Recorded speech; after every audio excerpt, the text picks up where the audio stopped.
Hello students, physics के next lecture में आपका स्वागत है। हमने अपने पिछले लेक्चर में इलेक्ट्रिक पावर के बारे में स्टडी किया था और हमने देखा था कि पावर होती क्या है और पावर और एनर्जी में डिफरेंस क्या होता है। मैं आपको एक ब्रीफ सा रिकैप दे देती हूँ।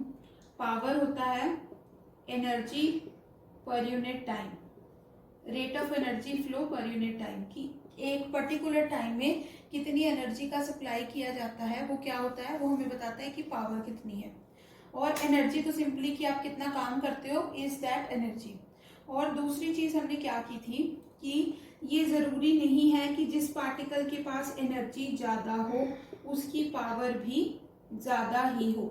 ये चीज बिल्कुल भी जरूरी नहीं है। हो सकता है कोई पार्टिकल ऐसा हो जिसके पास एनर्जी ज्यादा हो बट उसकी पावर कम हो, है ना। हो सकता है कि उसकी पावर ज्यादा हो और एनर्जी कम हो, यानी ये दोनों टर्म्स आपस में इतना इंटर रिलेटेड नहीं है। जरूरी नहीं है कि एक ज्यादा है तो दूसरी भी ज्यादा ही होगी।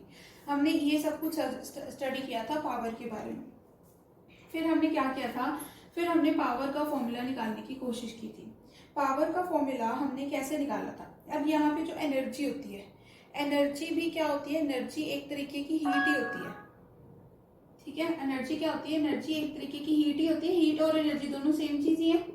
ठीक है, और जब हमें इलेक्ट्रिकल अप्लायंसेस में पावर देखनी होती है तो हम ये देखते हैं कि उन्होंने कितनी हीट प्रोड्यूस की कितने टाइम के अंदर, और जो जितनी ज्यादा हीट प्रोड्यूस कर रहा है वो हम ये कंसीडर करते हैं कि उसकी पावर उतनी उसके कंपैरेटिव होगी। ठीक है, अब जो हीट प्रोड्यूस है, हीट प्रोड्यूस करने के फॉर्मूलाज हमने अपनी लास्ट वीडियोस में हमने हीट के बारे में सब स्टडी किया कि एक इलेक्ट्रिकल अप्लायंस में कितनी हीट प्रोड्यूस होती है।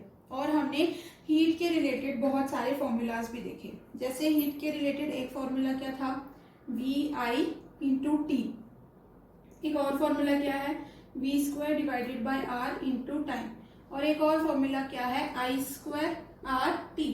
ये क्या है, आपके डिफरेंट फॉर्मूलाज है जिससे आप क्या है हीट कैलकुलेट कर सकते हो।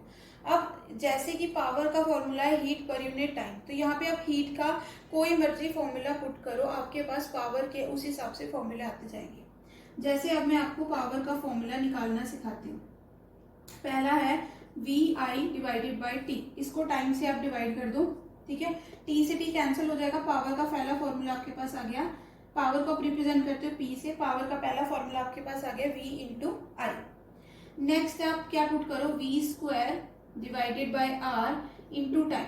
अब पावर निकालनी है तो इसको टाइम से एक और डिवाइड करना पड़ेगा, तो एक और टाइम यहाँ आ गया। अब टाइम से टाइम फिर कैंसिल हो जाएगा, पावर का फॉर्मूला फिर क्या आ जाएगा, V square divided by R. फिर उसके बाद अगला formula Joule's law of heating वाला, आई स्क्वायर आर टी, इसको पुट कर दो। ठीक है, इसको फिर टाइम से डिवाइड कर दो, इसका फॉर्मूला क्या आ गया, आई स्क्वायर आर। यानी अब पावर निकालने की भी, जैसे हीट निकालने के आपके पास बहुत सारे फॉर्मूलाज हो सकते हैं, उसी तरीके से पावर निकालने के लिए भी आपके पास बहुत सारे फॉर्मूलाज हैं। अब एक फॉर्मूला से आप दूसरा फॉर्मूला बहुत आसानी से निकाल सकते हो। सिंपल आपको ओम्स लॉ ही अप्लाई करना है। ठीक है, जैसे ये मेन फॉर्मूला ये है, P is equal to V I. अब यहाँ पे आई रिमूव किया हुआ तो आई की वैल्यू ओम्स लॉ से पुट कर दो, वी बाय आर, ये फॉर्मूला बन जाएगा। फिर अगले फॉर्मूला में क्या है, वी नहीं है तो यहाँ पे वी की जगह पे पुट कर दो आई आर, तो आपके पास ये वाला फॉर्मूला बन जाएगा। यानी हर एक फॉर्मूला आपस में एक दूसरे से इंटर रिलेटेड है। आप कोई भी एक फॉर्मूला याद कर लो, आप दूसरा फॉर्मूला आराम से निकाल सकते हो, क्योंकि आपको क्या पता है, आपको ओम्स लॉ पता है। ठीक है, अब मैं ये रब कर रही हूँ। एक तो पावर का बेसिक क्या फॉर्मूला ये याद करोगे कि पावर हमेशा क्या होती है, एनर्जी पर यूनिट टाइम। और जो ये मैंने आपको तीन फॉर्मूला दिखवाए हैं, जैसे हम हीट का भी हम मेजर फॉर्मूला कौन सा याद करते हैं, जूल्स लॉज ऑफ हीटिंग वाला ही हम मेनली वही याद करके रखते हैं। आप पावर का कौन सा फॉर्मूला याद रखोगे, पावर का आप वी आई वाला फॉर्मूला याद रखोगे। ठीक है, अब हमें आपको ये तो पता लग गया पावर होती क्या है, पावर के आपको यूनिट वो भी पता लगे, इसका फॉर्मूला क्या होता है। अगली चीज जो इंपॉर्टेंट सी चीज है आपको ये देखना है कि इसके एसआई यूनिट्स क्या होंगे। ठीक है, पावर के एसआई यूनिट्स को क्या बोला जाता है, वॉट। क्या होते हैं पावर के एसआई यूनिट्स, देखो ये चीजें बहुत इंपॉर्टेंट है, आपको हर एक चीज के जो यूनिट्स हैं वो पता होने बहुत जरूरी है। पावर के यूनिट्स क्या होंगे, पावर के यूनिट्स होंगे वॉट, और इनको कैसे रिप्रेजेंट किया जाएगा, इनको रिप्रेजेंट किया जाएगा डब्ल्यू से। ठीक है, पावर के उसको यूनिट को किससे रिप्रेजेंट किया जाएगा, डब्ल्यू से। अब ये यूनिट्स को इस फॉर्मूला के हिसाब से पुट करो। पावर के यूनिट्स क्या होंगे, वोट। वोल्टेज के यूनिट्स क्या होंगे, वोल्ट। करंट के यूनिट क्या होंगे, एम्पियर। तो इस तरीके से आप डिफरेंट यूनिट्स को आपस में रिलेट भी कर सकते हो कि वोल्ट वोट वोट यूनिट किसके बराबर है, वोल्ट मल्टीप्लाई बाई एम्पियर, वो किसके बराबर आ जाता है, वोट के बराबर, ठीक है। और ये वॉट को आप किससे रिप्रेजेंट करते हो, डब्ल्यू में। अब ये देखना आपको घरों में भी ये डब्ल्यू अपने बहुत सारे इलेक्ट्रिकल अप्लायंसेस में लगा हुआ नजर आएगा। जैसे आप कोई इलेक्ट्रिक बल्ब लेके आते हो तो उसमें लिखा होता है कितने वॉट का बल्ब है, ठीक है। जैसे 8 वॉट का बल्ब, 10 वॉट का बल्ब, 15 वॉट का बल्ब, है ना। जितना ज्यादा वोल्टेज बढ़ती जाती है इसका मतलब क्या है, वो उतना ज्यादा ब्राइट होता है ना। देखा आपने 8 वोल्ट के बल्ब लगा लो और कोई 15 वोल्ट का बल्ब लगा लो, कौन सा ज्यादा ग्लो करेगा, 15 वोल्ट वाला ना, क्योंकि उसमें क्या है, पावर ज्यादा सप्लाई, पावर ज्यादा उस पर स्पेंड की जा रही है।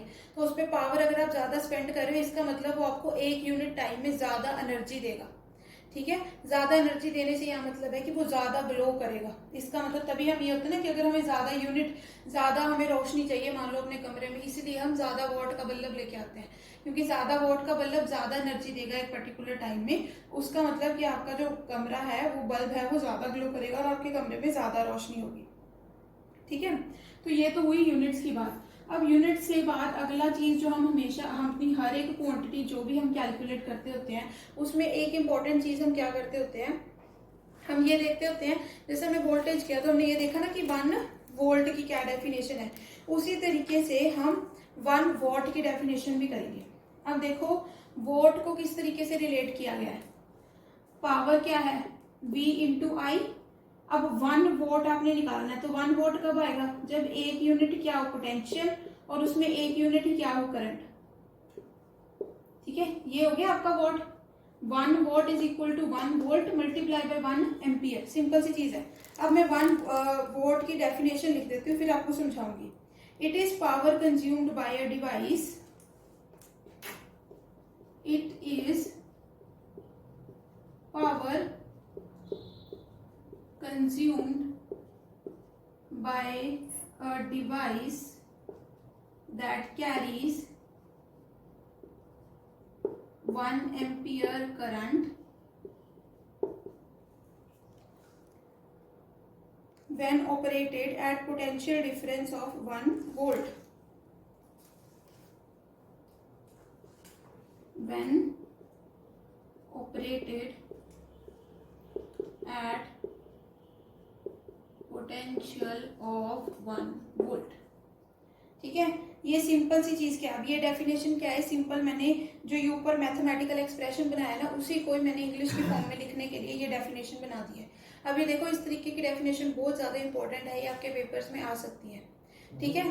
तो डेफिनेशन क्या है, इट इज पावर कंज्यूम्ड। ये क्या है, पावर कंज्यूम। कंज्यूम क्यों लिख रहे हैं, देखो जैसे बल्ब जगता है तो बल्ब जगने के लिए क्या है, पावर लेता ही है ना, आप उसको बिजली से कनेक्ट करते हो, बिजली क्या है, पावर दे ही रही है ना उसे। तो इसलिए it is power consumed by a device, किसी भी डिवाइस से कितनी पावर कंज्यूम की जा रही है, कोई भी डिवाइस कितनी पावर कंज्यूम कर रहा है जब उसके अंदर कितना करंट जा रहा हो, 1 एम्पियर करंट जा रहा हो और उसे कितने पोटेंशियल डिफरेंस पर ऑपरेट कर रहे हो हम, 1 वोल्ट पोटेंशियल डिफरेंस पर जब हम ऑपरेट कर रहे होते हैं तब जो आपके पास पावर आती है उसको क्या बोलते हैं, 1 वॉट, ठीक है। मैं एक बार इंग्लिश में भी रिपीट करती हूँ इसे। It is power consumed, it is the power consumed by a device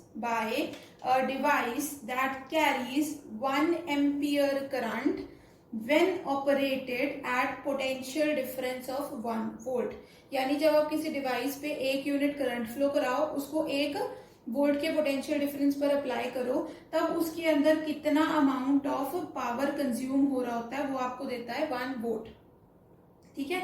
ये बहुत सिंपल सी चीज है। ये डेफिनेशंस 1 वोल्ट की, 1 वॉट की, 1 वोल्ट की, 1 एम्पियर की, 1 यूनिट रेजिस्टेंस की, 1 यूनिट रेजिस्टिविटी की, ये सारी की सारी डेफिनेशंस क्या है आपको याद रखनी है, आपके पेपर में ये बहुत ज्यादा काम आएगी। अब जैसे हर एक तरीके की यूनिट के क्या होते हैं, एक ऊपर वाले यूनिट होते हैं, एक नीचे वाले, मतलब जैसे हमने एनर्जी की यूनिट क्या किए थे, जूल, है ना। तो एनर्जी की यूनिट में हम एक और यूनिट हम अपने न्यूमेरिकल्स में यूज करें ना, वो क्या है, 1 किलो जूल्स। वो किसके बराबर है, 1000 जूल्स के। यानी जब एनर्जी ज्यादा होती है तो हम उसके 1000 से डिवाइड करके उसको किस में कन्वर्ट कर देते हैं, किलो जूल्स के अंदर। वैसे ही पावर की भी बड़ी यूनिट्स होती है। पावर की बड़ी यूनिट क्या है, 1 किलो वोल्ट। अब ये याद रखना, ये थोड़ा मैंने ये जो मैं के लिखती हूँ ना इसके साथ, जैसे जूल का ये जे जो बड़ा है, पर ये जो के है ये स्मॉल लेटर वाला के है, ये स्मॉल के है, ये बड़ा के नहीं होता। कभी भी किसी ने बड़ा के नहीं लिखना है, यहाँ पे हमेशा क्या लिखोगे, स्मॉल के लिखोगे। ये किसके बराबर होता है, 1000 वोल्ट के। ठीक है, अभी किसी भी न्यूमेरिकल में मान लो आपके पास 9000 वोट ऑफ पावर आ गई, तो आप उसको क्या लिख सकते हो, 9 किलो वॉट पावर। ठीक है, ये आंसर्स को कंप्रेस करने के लिए, कभी कभी न्यूमेरिकल में दिया होता है कि किलो वॉट में आंसर बताओ, तो तुम्हें सिंपल उसको 1000 से डिवाइड कर देना है, वो किलो वॉट में कन्वर्ट हो जाएगा। आज की वीडियो में इतना ही, बाकी हम नेक्स्ट वीडियो में करेंगे।